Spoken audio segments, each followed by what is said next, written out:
3 মাসের মধ্যে নিরপেক্ষ নির্বাচনের দাবি জানিয়েছে বিএনপি মহাসচিব মির্জা ফখরুল ইসলাম আলমগীর। বঙ্গভবন থেকে বের হয়ে তিনি বলেন, অবিলম্বে বেগম খালেদা জিয়া ও তারেক রহমানের সকল মামলা প্রত্যাহার করতে হবে।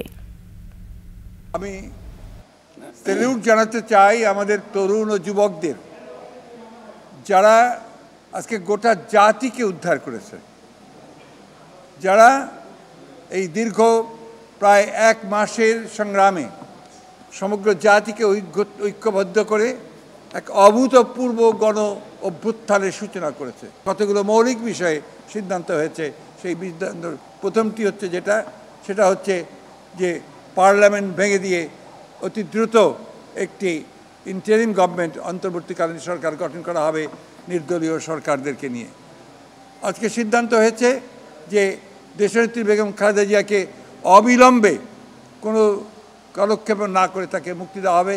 সেই সঙ্গে মুক্তি দেওয়া হবে সেই সমস্ত নেতা কর্মী, ছাত্র নেতা যাদেরকে অন্যায়ভাবে গত 1 জুলাই থেকে বন্দি করে রাখা হয়েছে, তাদের সকলকে মুক্তি দেওয়া হবে এবং রাজনৈতিক কারণে যাদেরকে বন্দি করে রাখা হয়েছে।